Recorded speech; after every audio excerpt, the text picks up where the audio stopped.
Good morning mga ka-Buildworks. Today's video ay gagawa tayo ng DIY concealed hinge jig. Ito na po yung ginawa ko dati. I-demo ko lang po sa inyo kung paano ko ginawa. Gagawa po ako ng bago.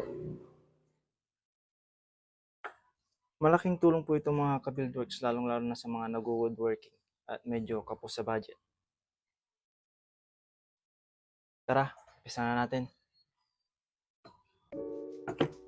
Bali mga ka-Buildworks is susukat tayo dito sa retaso para gagawin bago.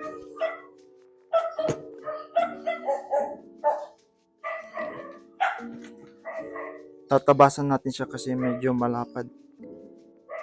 Pangit tignan eh.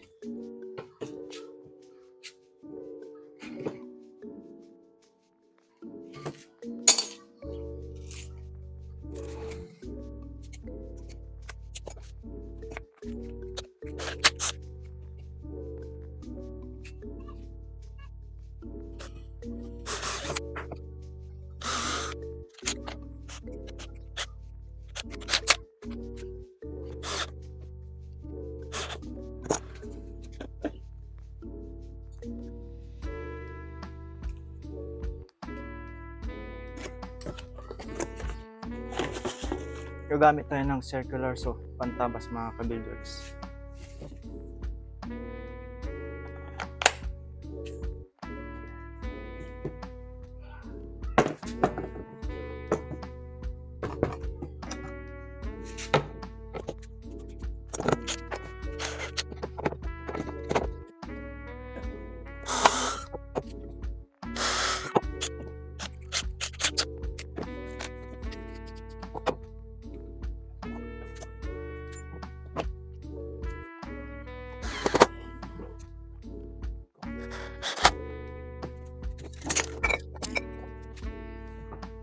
Tatabasin na po natin siya mga ka-Buildworks.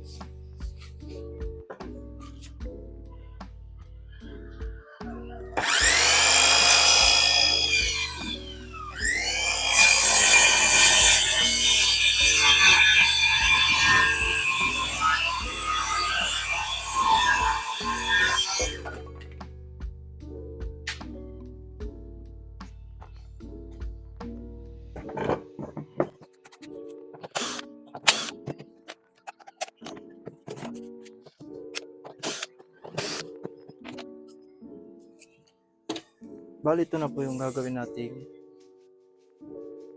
DIY concealed hinge jig.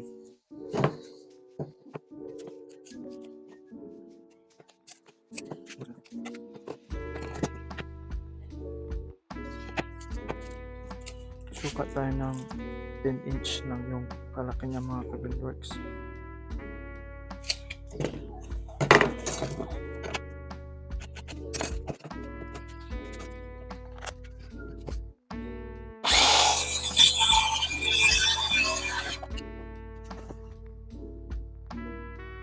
Bali, ito na yung magiging guide natin.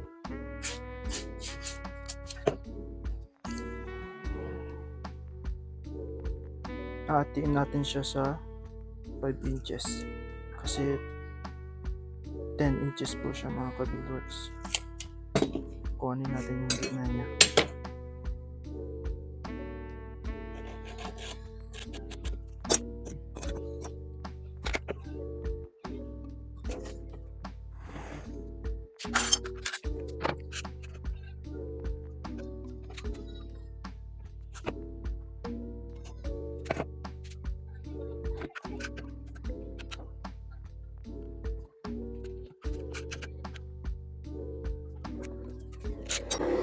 Bali, bubutasan natin siya mga ka-Buildworks.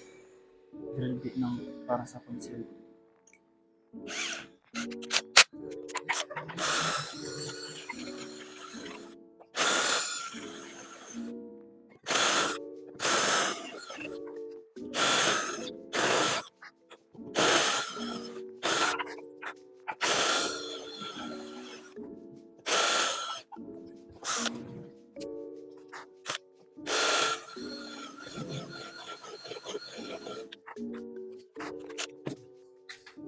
Gamitin natin yung isang cordless para naman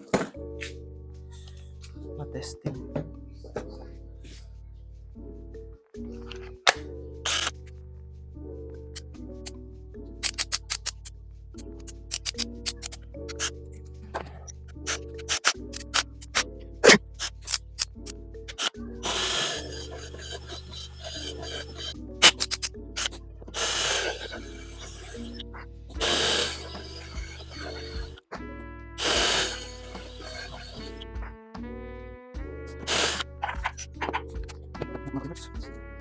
Yan ang butasan siya.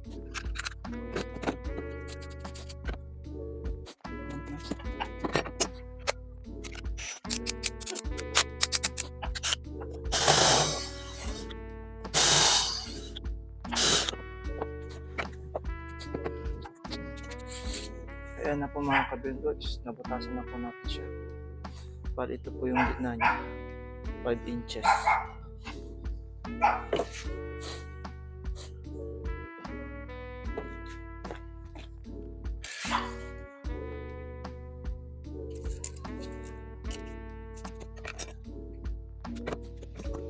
Bali ito na po yung pinaka-guide natin.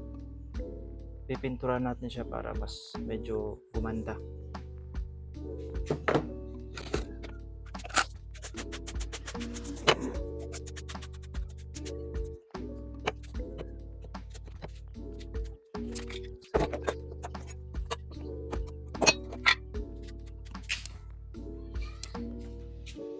Masilyan lang natin yung pinagbutasan mga ka-builders para naman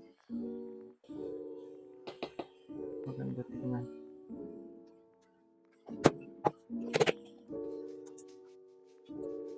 Ang pang masilya mga ka-builders is fully tough para mabilis migas.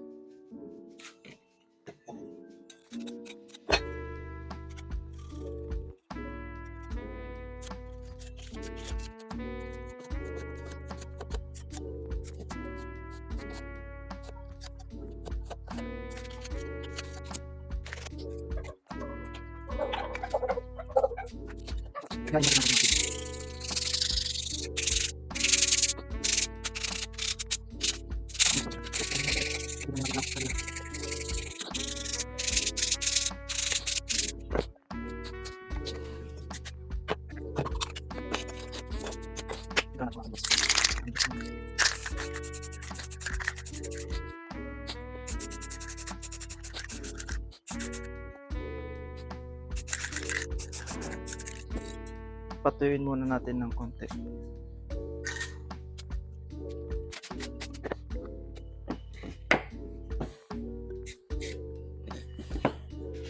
Ang concealed hinges po mga ka-builders ay tatlong klase po.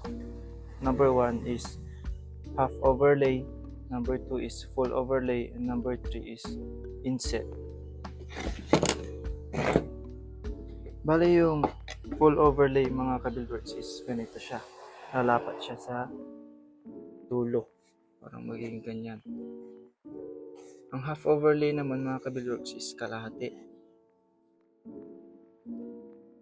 At ang inset po mga ka-buildworks ay nandito siya. Dito, mismo nandito yung pinto niya. Ganyan po. Demo ko sana mga ka-buildworks kaso wala tayong hinges na ganun eh. Ang meron lang na available tayo ngayon is yung inset lang. Sa part 2 po, abangan nyo.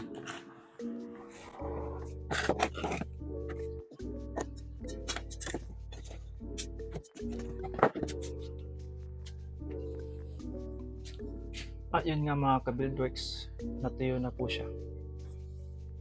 Pininturahan natin siya ng silver. Ilalagay natin yung sukat mga ka-buildworks para may tanda na siya pag gagamitin natin.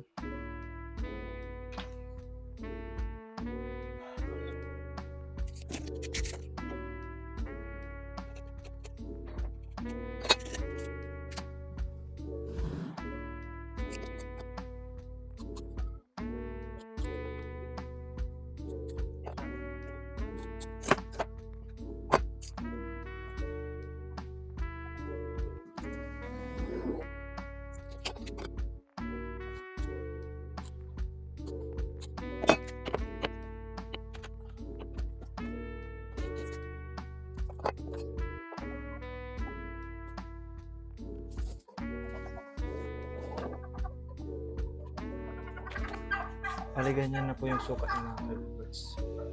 May number na siya. 1, 2, 3, 4 inches. Para pag gagamitin natin is alam na natin yung sukat. Kung ilan ang lawak ng ano niya, pagbubutasan.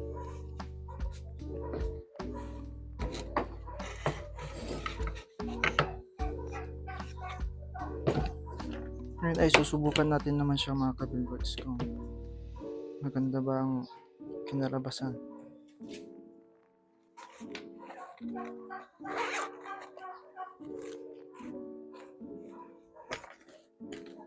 Bali, magandang bilhin yung mga ka-buildworks na pambutas ng concealed hinges ay mga ganito. Yung may stopper na siya mga ka-buildworks. Para pag bubutasan mo siya, meron na siyang guide para hindi lumusot yung bubutasan mo. Kasi may stopper siya.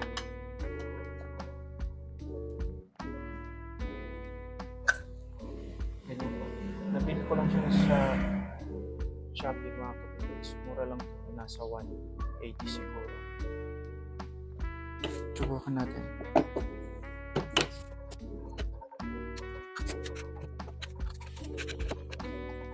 Pagkas mo to, pag natanggal na siya, hindi na siya lulusot dito kasi meron na to ang mga ka-buildworks. Kaya nung nakita ko to, binili ko na. Mahirap yung ganito lang kasi tatansyahin mo lang yung pambubutas mo. Hindi tulad nito na kahit hindi mo tansyahin kasi meron nito.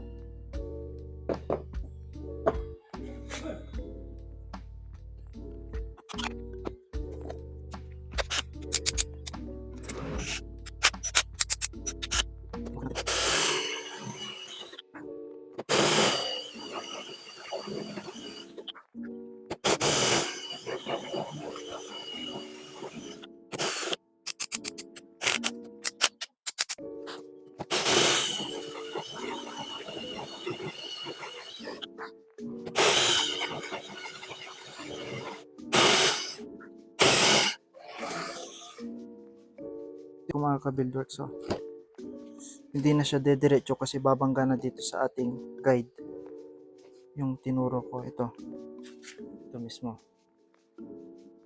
babangga na siya kaya hindi didiretso yung butas.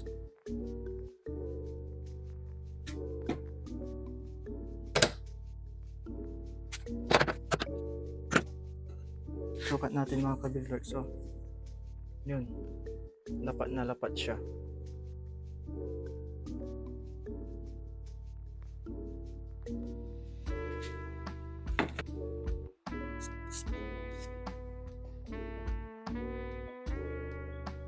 Yan po mga ka-buildworks, naipakita ko na po sa inyo ang aking concealed hinge jig. At bago tayo matapos sa video ito, huwag niyong kalimutang subscribe, follow, and like ang ating YouTube channel. Maraming salamat.